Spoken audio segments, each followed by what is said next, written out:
We are probably over-indexed on the flashiest parts of AI in the consumer world, and then under-indexed on the things that will just make hundreds of billions of dollars in B2B. What's the coolest or most mind-blowing demo you've seen in the last 3 to 6 months? I wish I could have my pre-ChatGPT wiring for every individual breakthrough, because I think I would just be like, holy shit, this thing is witchcraft, like every day. How do you think about durable value creation? The things you probably want to do to like maximize your moats are... Welcome to the Logan Bartlett Show. On this episode, what you're going to hear is a conversation I had with co-founder and CEO of Box, Aaron Levie. We cover a bunch of ground related to the state of the enterprise today and what he and his customers are thinking about artificial intelligence. We talked through a bunch of different topics related to AI, what different people should be thinking about, his views on closed source versus open source and the opportunity that presents going forward, as well as some of the considerations related to the business model change that seems to be occurring with usage-based pricing. A really fun conversation that you'll hear with Aaron now. Aaron, thanks for doing this. Thanks for having me.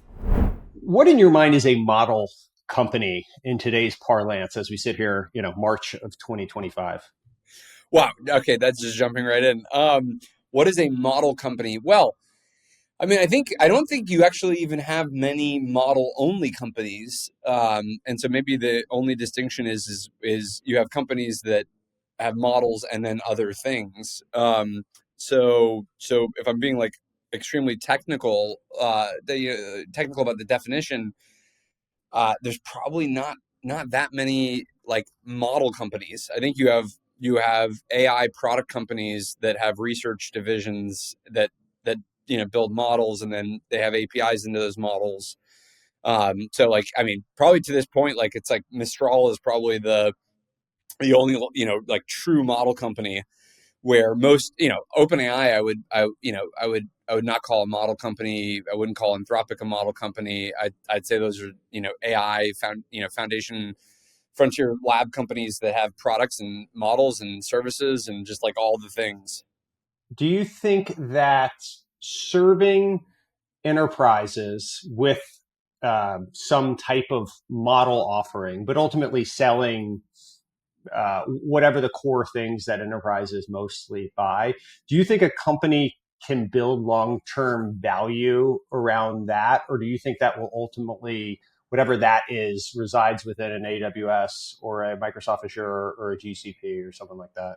I think I think it would be hard to underwrite that alone as a massive business, because you basically are dealing with this issue where all of the hyperscalers at a minimum, and then a few other companies that aren't kind of natural hyperscalers, but they're adjacent enough to the hyperscalers, like they need to make sure their models get used at an unbelievable scale. And because they have to win an infrastructure war, they need the compute to come to them. They have other software they have to sell.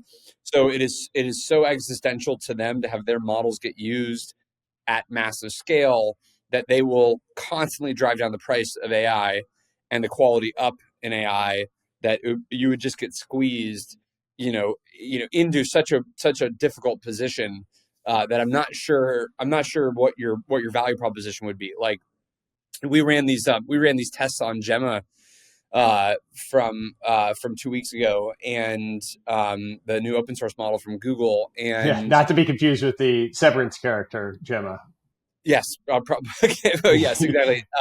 So we ran these tests, and it actually performed only like a couple points worse than Gemini on our evals for accurate data extraction from enterprise documents and data. And so the fact that you have an open weights model from Google that is almost at par with their commercial model, that was already kind of state of the art 2-3 months prior as a set of breakthroughs, means that like, you're going to, as an enterprise, you're going to have a choice between an open weights model, you're going to have a choice between a commercial model. They're going to all perform extremely well. And you're really only going to be making a choice of like, do I want all of the scaffolding managed for me, or do I want to just run this in my own data center, GPUs, or my own cloud? But like, imagine being a kind of a complete standalone company trying to do that when you have, Alphabet and Meta and Microsoft and then OpenAI and Anthropic and X, like everybody's doing that. I don't know how you'd sort of slip in there. So, there's a case to be made for obviously an extreme, like deep vertical, use case or some, kind of niche. But I'm taking your question literally. I think you'd still eventually then need to build the software around it. You'd have to get really good at all of the technology that surrounds delivering that AI model to the customer in a way that lets them actually use it, as opposed to just selling tokens back and forth. I don't think there's a business model for a, kind of an independent player at scale to just own kind of, monetizing tokens. If you were running OpenAI, would you keep pushing the boundaries of frontier models, or does that just feel like such diminishing returns? And why not redirect all that energy to the consumer product that is ChatGPT? Yeah, I would definitely do it, and I don't have that much I don't have that much kind of critical feedback for OpenAI or kind of any of the major players at the moment. The areas of critical issue are, what does Google do about core search? Like that's a super interesting question. What does Apple do about kind of the Siri problem, and like how much do they need to own themselves versus kind of let other players kind of power some of that functionality. So there's some interesting strategic questions that I think emerge. But in terms of OpenAI, their execution, I think it's exactly what probably I'd be doing, which is let's kind of it's not even hedging your bets. There's a nice flywheel, so they're not like different work streams. It's like let's have the best models in the world. Let's then incorporate that into a consumer and prosumer and then business set of products. And then there's now a new layer, which is like let's make sure that we have like applied use cases in these agents, the rumored engineering agent and all this stuff. And so they can kind of, I think they can have their cake and eat it too in a lot of this. And but it's critical that they are always at the forefront of the state of the art models, because that's the calling card into the business conversation, which is we also have the best performing models on these dimensions. And if there was only the ChatGPT play, I'm not sure that would be that is not why their brand got to where they are. And I think you want both those things to kind of be interlocked. Now there was an interesting thought experiment that somebody mentioned recently, which was, for at least the consumer use case, if tomorrow you swapped in, Gemini or DeepSeek, just like and just had a person go to ChatGPT, would they notice the difference? The answer is, obviously probably not at this point. Like we've reached a convergence on model quality for most consumer use cases to be satisfied but most as in like the majority, but not necessarily the most important ones. And so there's going to be an 80-20 rule, which is we probably have solved like 80% of like, hey, what's the score to this sports game? Tell me about World War II. What should I wear in this meeting? We've solved that. But the 20% is going to still be like orders of magnitude more quality that we need, which is like go out and do the classic I need you to book a flight type problem. And those we're nowhere close to solving. So we kind of got to the 80% really quickly, and now the 20% is going to take years and years to kind of keep cranking through. I get the feeling you're excited about agents if I read your tweets and all that. Is there an agent that you think has product market fit today? um Yes, but for, couple things. Like I think that I don't know everybody's is if everybody's equally defining agents in the same way, but I'll give you like three or four. So one company that I happen to be an investor in, but I think they just independently, you'd probably agree, is this sort of space around outbound selling.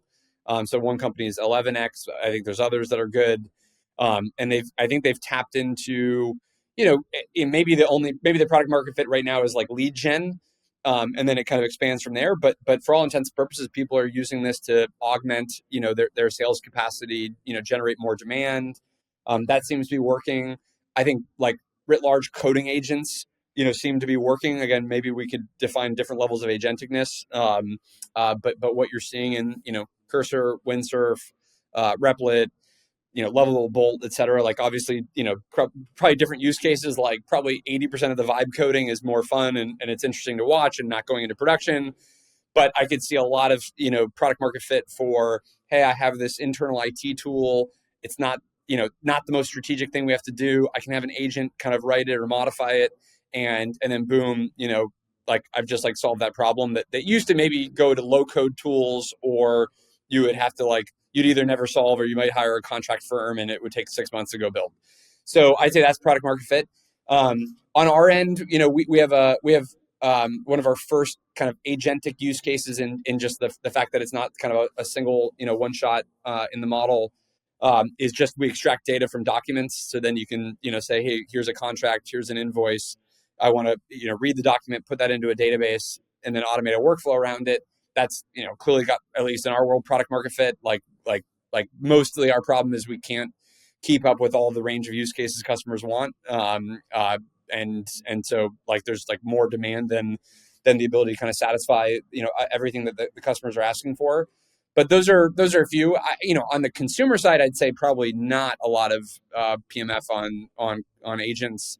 But on business, it's my bet was this 2 years ago. My bet will probably be it in 5 years from now.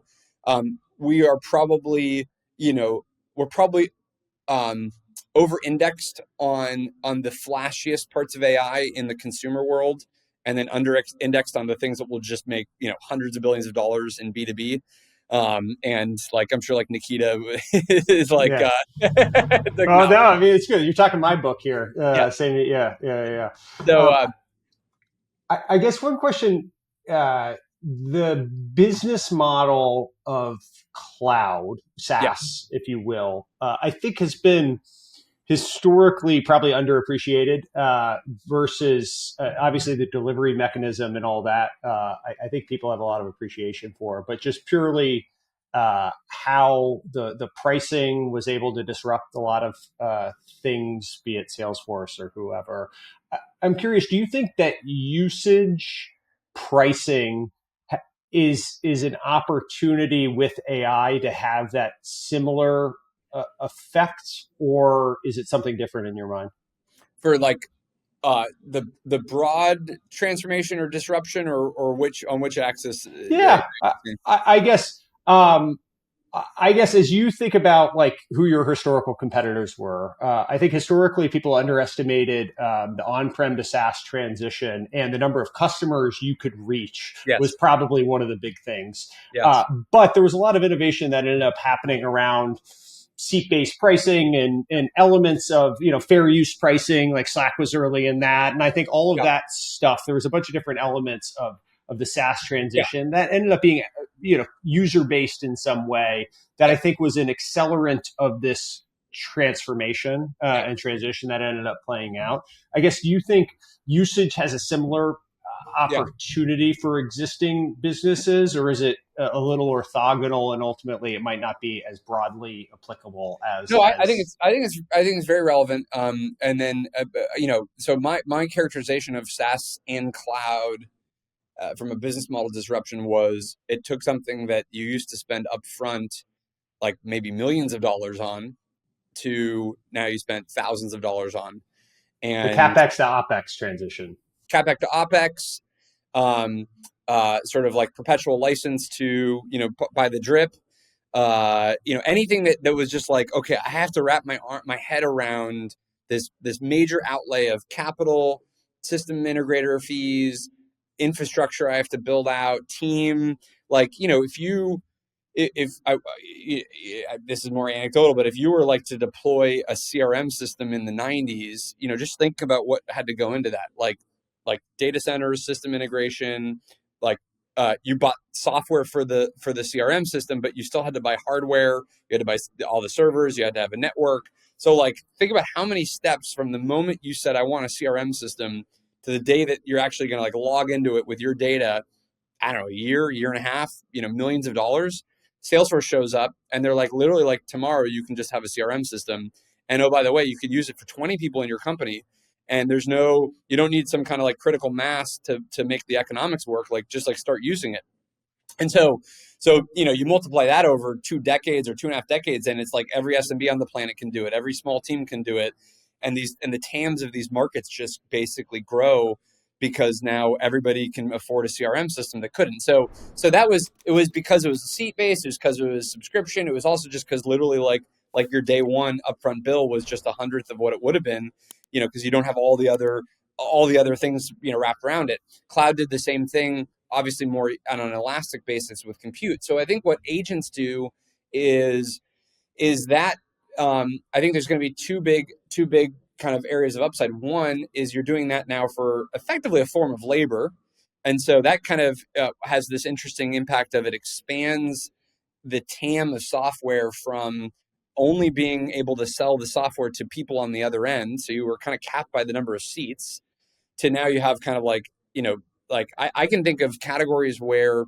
the category of AI agent spend will be an order of magnitude more than the spend of the software in a kind of a non AI world. So take take a relatively simple example of like contract management software. Contract management software as a category is like a couple $1 billion, like globally in the world. Legal services is a couple $100 billion category. And so can software take 10% of that spend through AI to and pull from the legal services spend or expand the legal services spend, and then all of a sudden this category that was relatively niche couldn't make that much money because the amount of people that wanted to buy contract management software was kind of low. Could that now be a $20 billion category as opposed to a couple $1 billion category? So you could do that probably 20, 50 times across software and already underwrite massive TAM expansion after going after a whole bunch of new use cases that used to be kind of labor essentially. And then the other part is AI has a way of just completing the things that people have kind of always wanted to do in the products themselves, but just were never possible, which then also unlocks a whole bunch of new budget as well. So I think you're going to see this is the new version of disruption. Is it just will it makes it lets you go and complete the outcome that the customer was looking for in a way that they are not required to go and deliver it themselves with their people, and then that means that more of them that value accrues to you, and so that's the usage based or outcome pricing I think we're going to see in AI. When you extrapolate that service budget there forward and think about the value to the end customer, totally makes sense that they'd be willing to pay. Hey, I there was this person that I had to do this, and now I can get software to reach things that weren't even possible or do it more. I worry about the deflationary element a little bit of like the competition. And at the end of the day, are you beholden to what your next competitor is willing to charge? And so we might not be able to actually tap into the service budget quite as much, not because the opportunity is not there, but because there's tons of venture companies popping up and competing with one another. So I guess one, would love to get your reaction to that. Two, how do you think about durable value creation? Because I think everyone agrees, for example, Zoom, I would pay anything for it basically to work if there was no other alternative. Yeah. But there's a lot of other alternatives. So there's an anchor on what I'm actually willing to pay. Yeah. So I don't think that any law of market dynamics changes because of AI. But I would say that has probably been true in venture startup land kind of forever, which is the CRM. I bet there was a CRM market map from Gartner in '96 that was like 47 companies that did CRM, and somehow only Siebel and like one or two others made it to the other end. And so, did they temporarily cause a deflationary impact on the price of maybe what Siebel could have charged if they were left alone? For sure. Did it still create a great outcome for Siebel? And there's a version of the world where it doesn't sell to Oracle, and they pivot the company, and now it's a $100 billion company. So I guess it's 100% true, but nothing about AI seems to follow a different law of how these things play out, which is competition will suppress what you could like maximally charge, and it keeps kind of all the players in check. but eventually you get like some degree of network effects, some degree of like, reference customers that tell each other, that you can all use, X thing, and so on. And, like just apropos the timing of this conversation, like, um, uh, my my dad was asking like, what how did Wiz get sold for $30 billion, and we're a Wiz customer, and I think the technology is fantastic. Um, how does that happen in a world where like obviously there's like 500 security startups? Like, well, how does one break out? And there's a little flywheel where like your product's just 20% better, then you get a few more reference customers, and then you learn faster, and then your product is another 20% better faster, and then you get slightly better, people working on it, and you kind of spins out, and then all of a sudden you have one with escape velocity, outpacing the rest of the category. But yet probably there's still a second and third and fourth player that are pretty good, and they'll probably also grow, and then they'll get acquired. So I think AI. I mean, I don't see a different dynamic playing out in AI for any reason. And so then the things you probably want to do to like maximize your moats are, you know, again, the same lessons probably from 35 years ago in enterprise software, which is, get data, do workflows, make sure you've got a, kind of enough happening within your ecosystem, that keeps customers to have some kind of, there's like a compounding value, the more data that comes into the system, the next run of the AI agent, gets just a little bit smarter.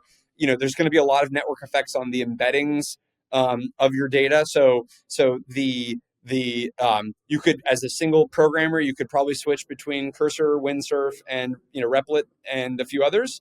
But as a network of 500 engineers in a company, and I've done embeddings on the whole code base, and I'm talking to all the different systems it's wired up to.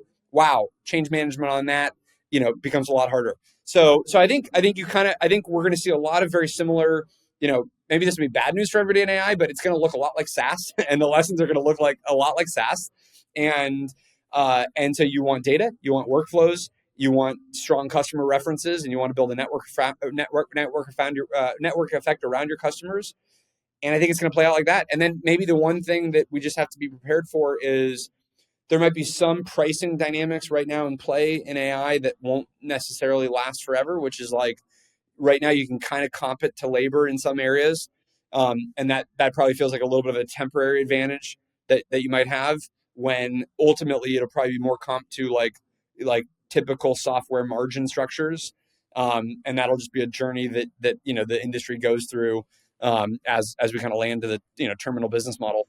Yeah, I guess we don't need to belabor this point. The two things that I do wonder about with AI specifically are the solutions that are maybe less workflow UI centric. In some ways, there's like the SaaS world. Traditionally, we had all these screens and logins, and the Yeah. workflow that existed on top. And so maybe security in that way is actually the right analogy, because there's definitely dashboards and integration points and all that with security, but ultimately the work is getting done oftentimes outside of those screens, right? It's pulling in all the data in some ways, and so yeah, it's just something we've been noodling internally. And what do you conclude, because of that, or I think the things that are just tapping into the work automation, be it customer support or Yeah. SDR or whatever it is, ultimately, because there's less workflow embedded into it, the change from one to the next, I think there's less friction associated with that change. And so Yes. you can swap it out. You see, it's almost like a meme on the internet of people going from, Cursor to Codium or whatever it Yeah. is. And that's not the right analogy, because that actually has some workflow around it. But it does feel like people are a little more willing to Yeah. switch than at least I had historically experienced. Where, I mean, in truth, what's the difference between Asana and Monday and Trello or whatever? Well, the difference is like, you got to switch your entire team Yeah. onto something different in a meaningful way, versus when the work is actually being done outside of the UI, Yeah. it might just be one click change, which just Okay. leads to a little bit, I don't know, more ability to price shop, more ability to do other stuff. But I guess that it Yeah. ties back to the integration, similar to Yeah, security. yeah. Well, so that's the thing. So if you so there's so the question is, so it used to be the network, the stickiness was I had 100 people that all learned how to use the buttons, and then there was data behind the buttons, and so man, that's a lot of change. But the question would be like, is there going to be an analogy where it's inverted, where you still the AI, it's APIs, it's the APIs into your other systems, it's the APIs into your e-commerce thing. It's then the logic around when to make the decision about the e-commerce thing. So I think, And it's self-reinforcing and learning, right? yeah, And so like at some extent you get all the data, get all the integrations, but then there's ultimately some algorithm or whatever, some AI thing on top that's learned on top of itself. yeah, So sure, you could switch, but then it's a cold start to start over. because I could underwrite the exact opposite of this point, which is that when you have a learning system, uh, that learning system will probably perform better than your people did. And so previously you could swap out software, and there wasn't like so much IP in the heads of the people about how that software worked, because we're just like, okay, click the next button and whatever. But like the AI is going to track every event it's done in history, and just get a little bit better, and the signal will just get a little bit better, and it'll have a little bit more fine tuning, or it'll have a little bit better instructions to the model, and then that becomes some opaque data source to you, the customer, that is inside this AI product, that just makes the thing always perform 5 or 10% better, in a way where you can't just go to people and say, here's the new sheet of paper for how to use this new product we just implemented. like you almost have now created your own, for all intents and purposes, model for doing customer support, or coding in your product. So I it's so the more black box or obfuscated or non UI oriented it is, to me, doesn't necessarily correlate to its stickiness, and in fact maybe it could be the opposite. Hmm. I heard you say that cloud was pure efficiency, and maybe there goes back to one talk you were giving at some big bank that everyone's eyes were glazing over. I think it was like a conference or something that maybe the most boring or least Yeah, interested you've had a crowd. yeah, Uh, but it wasn't like tangibly output based in some way, that like the rank and file within an organization didn't care about the back end infrastructure, yeah, and ultimately you're speaking about some elements of it. Uh, can you give that quick anecdote, but then also talk about how AI is different and how yeah. that translates to the enterprise and the conversations you're having? Yeah. So, if I recall the anecdote properly, it was, I think I was just referencing that, like, in the peak of cloud adoption, I did this keynote on like the future of running your bank, or financial services, and it was mostly just to pitch cloud, and it was the I found it very exciting, but the audience didn't, because it was just like, yep, cool, we get it, man. Like, the servers are not in our data center anymore; they're in now a cloud data center, like really, like super cool. And that to me was kind of it kind of captured the cloud transition, at an industry level in a nutshell, which was like, it made your IT operations faster. It meant you could store more data, so you could make better decisions. It makes your employees more efficient because they have better software. But it didn't radically transform like entire industries or sectors. And AI, conversely, has the opportunity to actually radically transform how you run your business, how you make decisions, how you serve your customers, how you build products.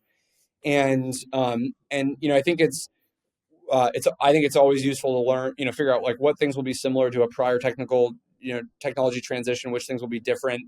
I think the thing that will be similar is that adopting AI versus cloud will take all the same change management. It'll take all the same meetings. It'll take all of the same, privacy and policy and governance and compliance review people. Everybody, like, it's going to be all of that.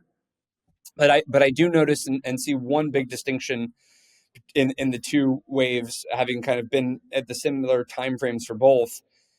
In the very early days of cloud, you would go into a meeting with a bank, a pharma, a government agency, and you'd say, I'd love to talk to you about moving your data to the cloud. And it was sort of like not interested, shock, like, definitely not going to happen, not going to happen here. Maybe there'll be some small little workload that's like a dev test workload. Maybe some department or fringe group will use it. And so it was mostly like years and years of just like selling and selling and selling, and trying to get you to understand what was so much better, and all of this. conversely, and so we're only about 2.5 years into ChatGPT, let's say. So that would easily describe 2.5 years into cloud. If I go back to the late 2000s, let's say, if I look at AI right now, that exact same meeting with a customer or set of peer customers is like is like we know this is going to change everything. Everybody's clamoring for it. Every employee needs it. The new generation coming into the workforce is asking for it. My boss is asking for it. The board is asking for it. I need to figure out a strategy. And like it's not when, it's how. It's not if, it's when, it's how. It's like what can we do? I need to do more yesterday. And so totally different universes. And it is so basically what that means is that you've bypassed all of the normal like resistance to this happening that normally happens with one of these big changes. And now it's purely in the mode of like, how do we make it happen? Which functions are going to use it? What is the impact to, how do we make decisions when an AI generated the response? How much human in the loop do we need? So we've jumped all into just now that mode, um, uh, you know, 5 to 7 years faster than we did with cloud.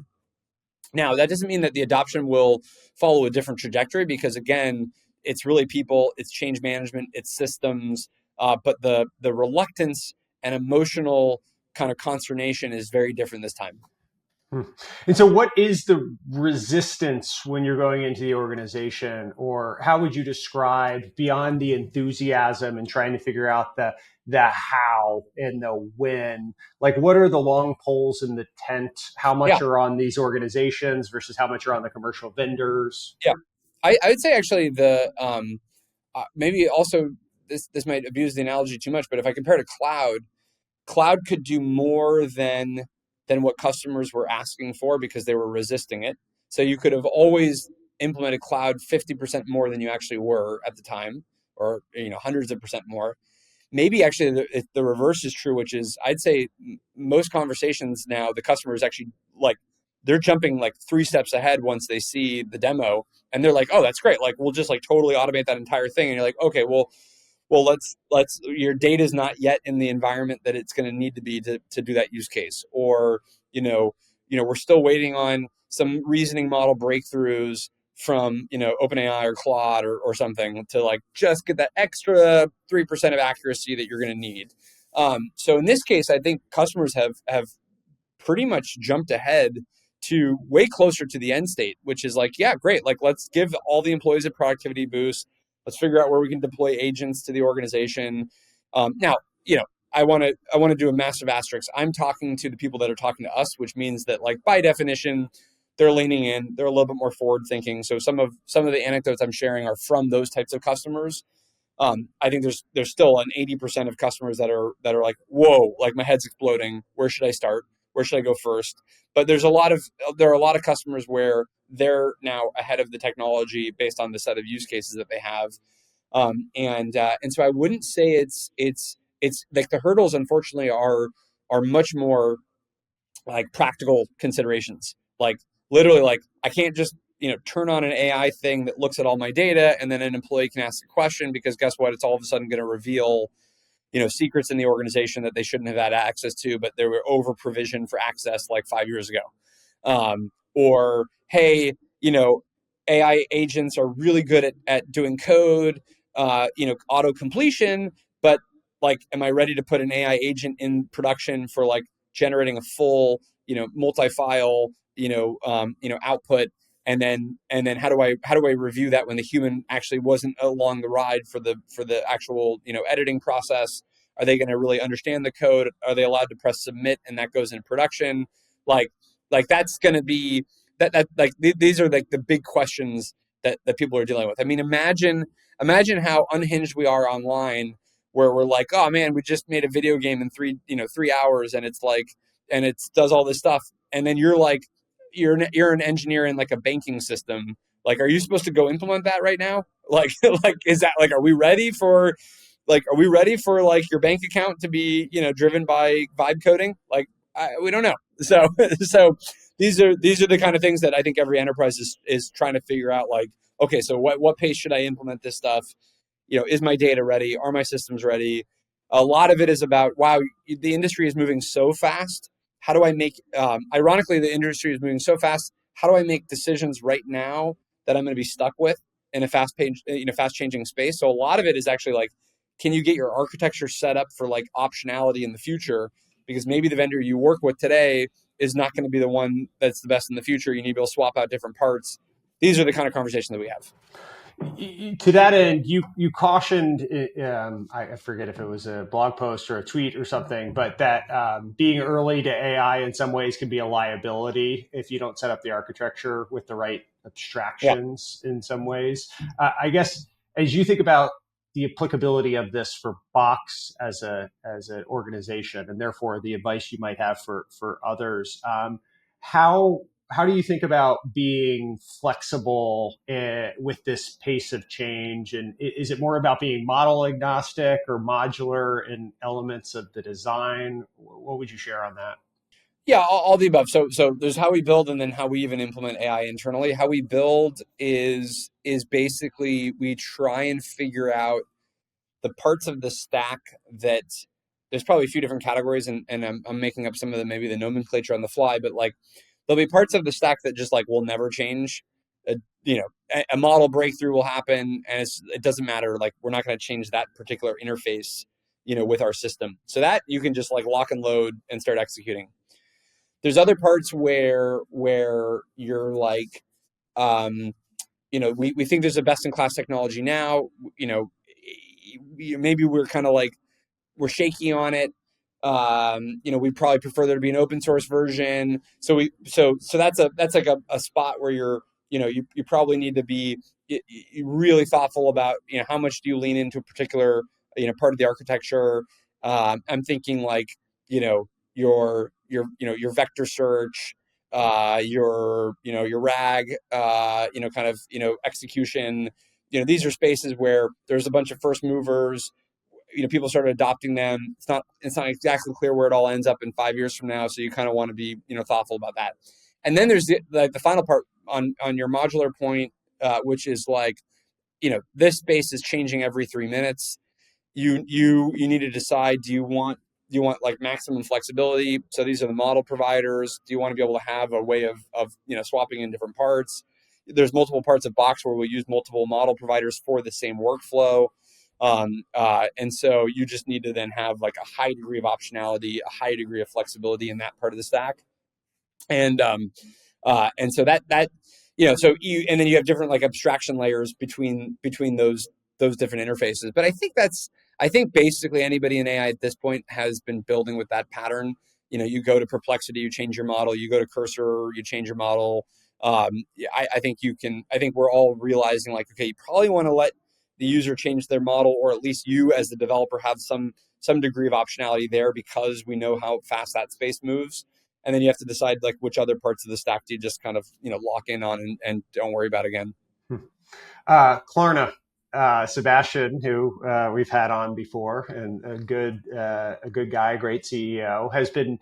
I think he tweeted something recently. I think he accidentally made news in his telling of like consolidating SaaS vendors and moving more things to agentic workflow. And I'll tell you, it set off a little bit of a firestorm internally to see if this is like a long-term thing. Do we need to be existentially worried about investing in software because there was going to agentic workflows and systems were just going to do away with the need for the interface, and therefore everything could be in a CRUD database Right.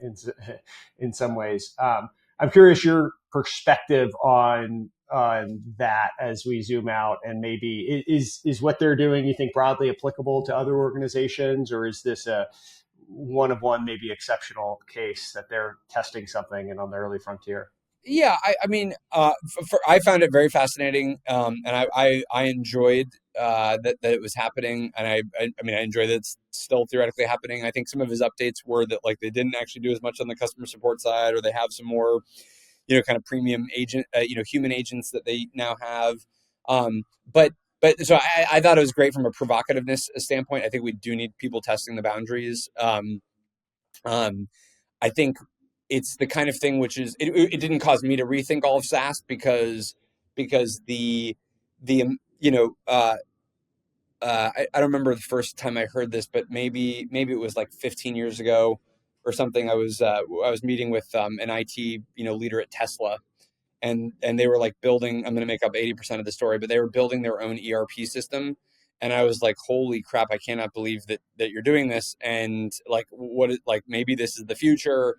And then you like quickly wake up that like, okay, like no, this is sort of an Elon special where he needed to control end to end the whole thing, and they needed their own, they didn't want any of the off the shelf stuff. And the amount of fortitude and just sheer entrepreneurialness you need to have to even want to attempt that is like kind of insane. And so I think the Klarna example is more in that category. Like it's just like if you go to the average company and you're like, do you want to be responsible for running your own HR system? Like the average enterprise is not going to say yes to that. And no matter how agentic, something is, it does mean now you're responsible for the thing. Like like this the AI provider that has made the agent that wrote your HR system is not taking responsibility for the HR system code that was generated. So that means by definition, you, the customer, are now responsible for whatever the thing is that it produced. It's not going to be the AI models. Claude is not, Anthropic is not taking any responsibility for how your HR system works. And if it leaks data and you get sued by the EU because there's some kind of, data privacy thing, like that's not Claude. Like that's Workday. Workday will do that, not Anthropic.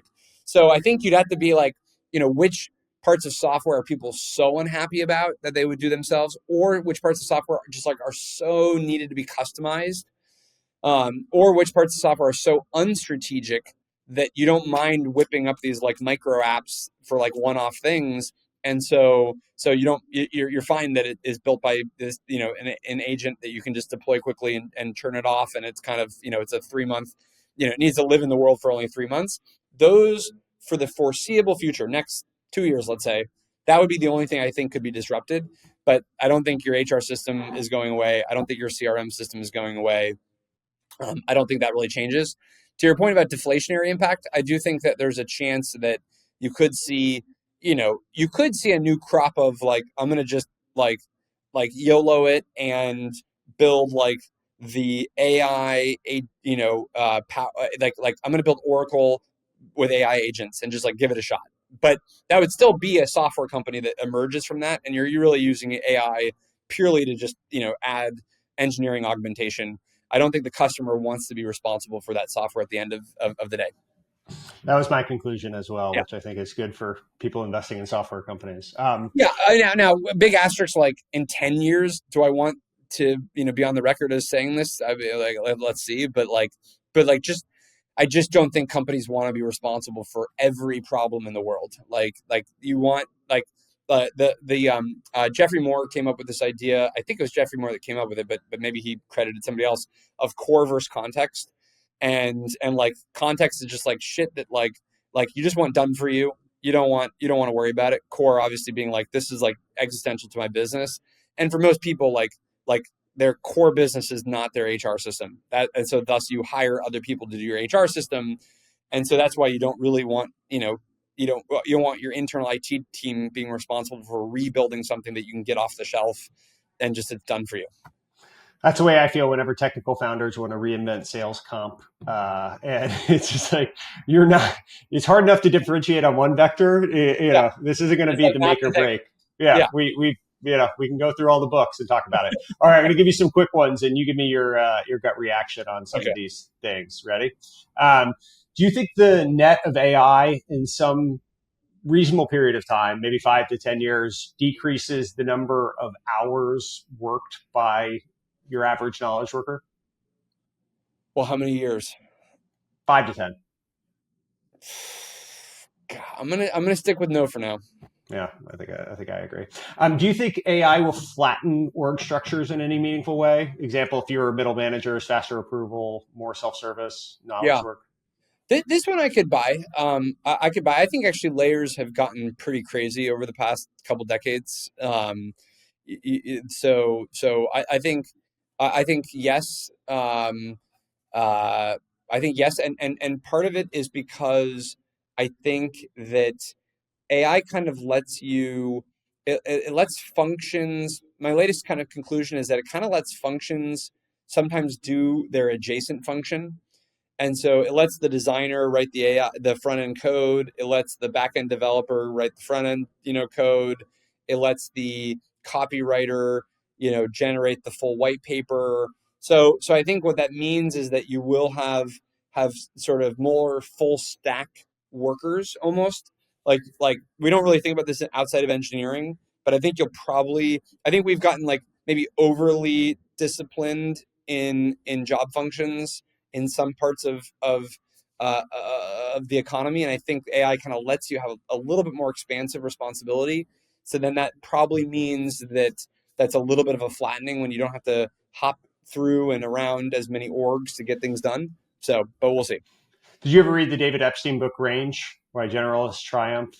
No, would it It's a good relate to one. this? Okay. Yeah, kind of. It sort of talks about, like, they give the example of Roger Federer growing up and playing multiple sports versus Tiger Okay. Woods being specialized in one, and how many breakthroughs in society have occurred from people outside of a core field or domain leveraging the knowledge they have in that and going into another one. And so it goes through scientific breakthroughs or company foundings or all this, where when you get too verticalized in some ways, you just don't have the context of the way other people do things. And so Yeah, oftentimes I, new I think breakthroughs come outside. I think work has probably gotten like a little bit too Adam Smith, and we've like we're all just doing our little part of the paperclip factory or whatever or the needle. I think it was needle factory or Yeah, I think whatever. paperclip. We've all Andrew, what is it, Aaron Ross or whatever, predictable revenue. We've done that across every element of society at this Yeah, it's point, really or interesting. like Yeah, an organization. so I think probably AI relieves us a little bit of that. Like division of labor maybe got just a little bit too granular over time, and so I think maybe we get a little bit of a chance of a reset, which is like, no, I can like just throw a little bit more of a general problem at somebody, and they've got the ability to kind of go and fully solve it, which frankly I think is a hugely exciting thing and much more fulfilling probably for the knowledge worker kind of class, that I think has a lot of upside. What's the coolest or most mind blowing demo you've seen in the last, call it 3 to 6 months, where you were like, wow, I can't believe that's actually possible that we can do this? Yeah, I'm having a funny journey because like it's like you do start to now unfortunately like build such high tolerance and desensitization.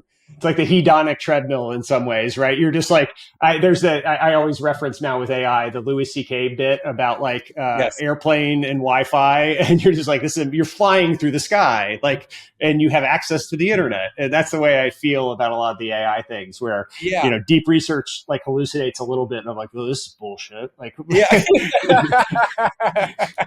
It only saved me 7 hours yeah, instead of exactly. Was that 15 hours of work you would have done otherwise prepping for this interview? Like, yes, yeah.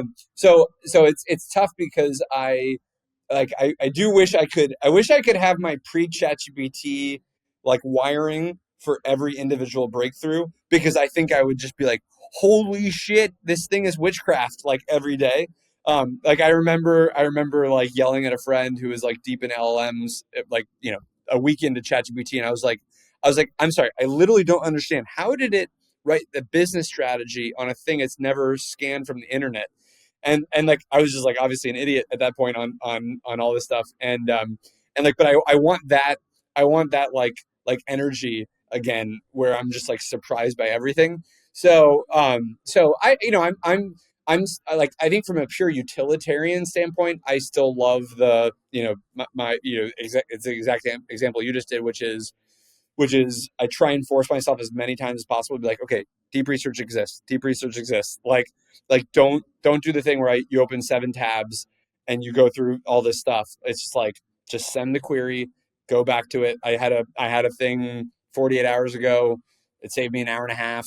And like but I had to catch myself because I was like about to just go to do my research, my normal, like, I've been doing this for 20 years. I know how to research things. Did deep research, and lo and behold, like, as far as I could tell, no hallucination. I checked a couple of the answers. Fantastic, because it's just like boom, solved the problem for me.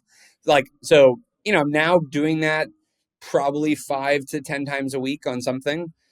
which is just an awesome productivity boost. I still am I'm still probably incrementally surprised by and excited by front end design creation with AI. So I'll pop in a screenshot into Cursor and it codes it, or I'll pop in a prompt into V0 Replit and it produces something that I would have like had to ping an engineer or a designer about and be like, can you go work on this? And so like unfortunately, like my browser history kind of looks a little unhinged because it's like 11:30 p.m. on Saturday. I'm like on V0 doing designs. So but that still is pretty exciting, I think, to me. Yeah. What do you think is more likely to be impactful in the enterprise for AI? Multimodal capabilities like image, text, code, voice, or the agentic workflows that we kind of talked about earlier? Um, if you have perfectly executing agentic workflows, that's the holy grail. So the amount of my workshop analogy is like in data science as an example, and anything obviously that you put into a structured database. We've always had this ability to be like, okay, I'm going to go compute some large set of things, like go run the analysis on this customer base in this region to do a thing. And like we used to, we still do, but we would talk about it like, okay, I have a job running, and I'm gonna, I'll check back in an hour and figure out what the answer was. Like imagine in all forms of unstructured knowledge work, a world where you just have jobs running, where you're just like, I just sent these 10 agents to go and like figure out and synthesize all of this clinical drug trial research to give me insights. It's like we were only wired to think about sending off jobs and compute tasks for like 3% of all corporate work. Now imagine if you do that for the other 97%, or at least 80% of the 90%. And you're just like, yeah, like I send out a job to go research this new region I want to enter as a business. I send out a job to go and figure out what all of my product feedback was, and then build me a roadmap that I should go look at and decide if it's validated or right. Like it's just going to be crazy when you can actually do full agentic workflows, whether it's deep research or executing a task or automating a customer experience. That continues to probably be the biggest area of upside. 2 years, 5 years, 10 years. Do you think the best model in those periods will be closed source, proprietary, or open source? Maybe go through each. Like in 2 years, you think closed source or open source? I think for lack of having any imagination on this, I think that I would mostly be in the camp of it almost doesn't matter, because within 3 months of the breakthrough you'll have an open source version. So I think it's kind of doesn't matter whether the open source version did it first, wow, China did it, or that OpenAI did it, because I think within 3 months we can expect that you'll have the open source version of the closed source breakthrough. So you almost it so then almost by definition you can almost still expect then a large amount of the traffic and the use will be open source, because you're not trading off that much, because you'll still get the open weight version of what just emerged. What's the most exciting Box AI feature, application, workflow that you've rolled out that you think is underappreciated by your existing user base and everyone should really be thinking more about adopting? There's two features we're most excited about. The first is we have this product called Hubs, and what Hubs does is if you go to Box and you go to any file system, you create a folder, you put files in the folder, you share that with people. You have this problem, which is, well, what like folders are kind of like unintuitive for the recipient, because they're like, I don't know, like which third subfolder down did you put the sales material that I'm looking for to use for my customer pitch. So we created Hubs, which is an overlay onto folders, so you can put as many of your files and folders into a hub, and then you can go and just ask questions of the hub. And so this solved actually a very, very nuanced, highly important thing, which was, if you go to a general purpose just AI chat window, you have to do a lot of work to guess what stuff is on the other end of this chat window. If you go to a hub, in our case, you kind of know by hub what does it have access to. So we have a sales hub, which means by definition that has all the sales information. We have an HR hub, which means that it has all your HR information. So you go to the HR hub and you ask the HR question, and then we're basically doing RAG on your documents for all of your HR documents, and we're doing RAG on all your sales presentations. We're doing RAG on all your customer support product documentation. So that basically gives you these micro knowledge portals for every topic that you want. And so that's a game changer because you just, again, the user instantly knows what topic is going to be covered in this thing. So you dramatically reduce the hallucination. You dramatically increase the authoritative content that will be in the hub. So that's pretty cool. And then the final one that is just working out kind of way better than we had hoped initially, like a year and a half ago, let's say, is just AI data extraction from documents. It sounds like way too straightforward for anybody listening, but it's insanely powerful if all your job is like review contracts, review invoices, pull out data from resumes, standardize my financial reporting documentation. We could just now automate, basically most of that. That's great. Well, Aaron, thanks for doing this. I think we covered a lot of ground, so really appreciate you hanging in there. Thank you, Logan. Good luck on the valuations. Thank you. Yeah, it's good.